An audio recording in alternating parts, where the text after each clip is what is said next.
வள்ளல் பெருமானுக்கு ஒரு பிரச்சனை வரும். உயிர்கொலை செய்யக்கூடாதுன்னு சொன்னவர் வள்ளலார் இல்லையா?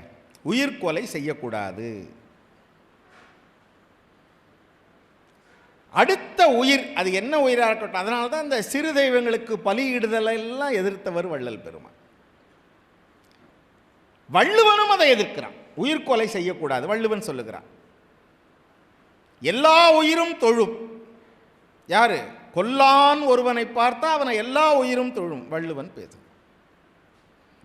இப்போ என்ன சிக்கல் வள்ளலாருக்கு வருதுன்னா, யாரும் பசித்திருக்க கூடாதுன்னு சொல்றீங்க, பசின்னு ஒருத்தன் வந்தால் சோறு போடுன்னு சொல்றீங்க. அது மட்டும் இல்லை, வள்ளல் பெருமான் எந்த அளவுக்கு போறார்னா, உயிர்கொலையும் புலைப்புசிப்பும் உடையவர்கள் எல்லாம் உறவினத்தார் அல்லர், அவர் புறையினத்தார். யாராவது நான் வெஜிடேரியன் சாப்பிட்றவன்லாம் நமக்கு கூட கிட்டே சேர்க்காதவன் உறவினத்தார் அல்லர், அவர் புறையினத்தார். சரி, இப்போ ஒருத்தன் கேள்வி கேட்குறான் வள்ளலார்ட்ட, எல்லாம் சொல்கிறீங்க சாமி, பசின்னு வாடி வரான் ஒருத்தன், ஆனால் அவன் கறி சாப்பிட்றான்,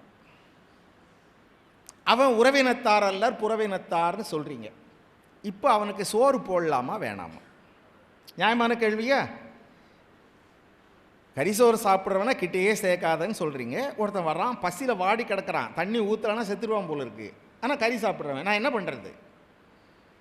வள்ளலார் தீர்ப்பு சொன்னார், அவருக்கு பயிர்ப்புறும் ஓர் பசி தவிர்த்தல் மாத்திரமே புரிக, பரிந்து மற்றை பண்புரையேல் நண்புதவேல்னார். ஒரு வார்த்தை அவங்ககிட்ட பேசக்கூடாது, அவனுக்கு நண்பனாக இருக்க முடியாது, சோறு மட்டும் போட்டு அனுப்புனார். அதாவது தான் ஏற்றுக்கொண்ட ஒரு கொள்கை, அதுக்கு நேர் மாறானவன் அவன் கூட பேசக்கூட கூடாதுன்னா கூட அவன் கூட பசியில் வடக்கூடாது. அவன் வந்தால் கூட சோறு போடு, பரிந்து மற்றை பண்புரையேல் நண்புதவேல். இது வள்ளலார். கொஞ்சம் வள்ளுவனுக்கு வாங்க. வள்ளுவன் அறத்தை சொல்கிறவன்ல, அவன் எந்த எல்லைக்கு அறத்துக்கு போகிறான்னா, இப்போ ஒரு கேள்வி, இப்போ இவ்வளோ எல்லாருக்கும் சாப்பாடு போடணும்னு வள்ளலார் சொன்னார், வள்ளுவன் சொல்கிறான், அம்மா பசியோடு இருக்க விடலாமா? பெற்ற தாய்,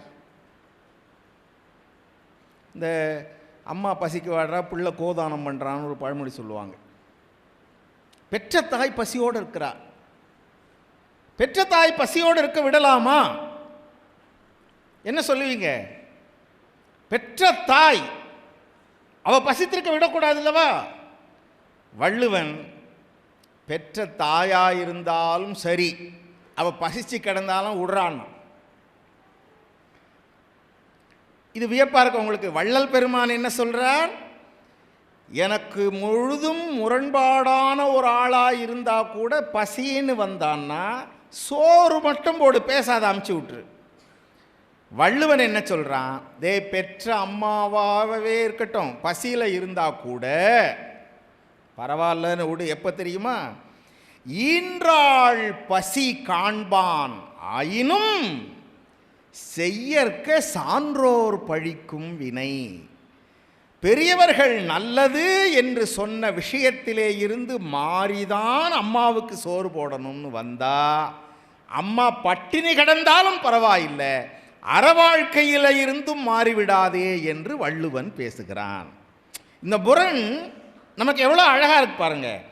அறத்தினுடைய எல்லையை வள்ளுவன் ஒரு பங்கில் கொண்டு வைக்கிறான். அம்மா பசியோடு இருந்தாலும் பரவாயில்லை, அறத்திலே இருந்து மாறாதே. வள்ளல் பெருமான், அவன் நமக்கு எதிரியாகவே இருக்கட்டும், பகைவனாக இருக்கட்டும், பசின்னு வந்தால் சோறு போட்டு அனுப்புடான்னு சொல்லக்கூடிய வள்ளலார், பெரியவர்கள் 2 பேருடைய இந்த முரண்பாடும் நமக்கு ரொம்ப அழகாக தெரிகிறது என்று சொல்லி சொற்களை நிறைவு செய்கிறேன்.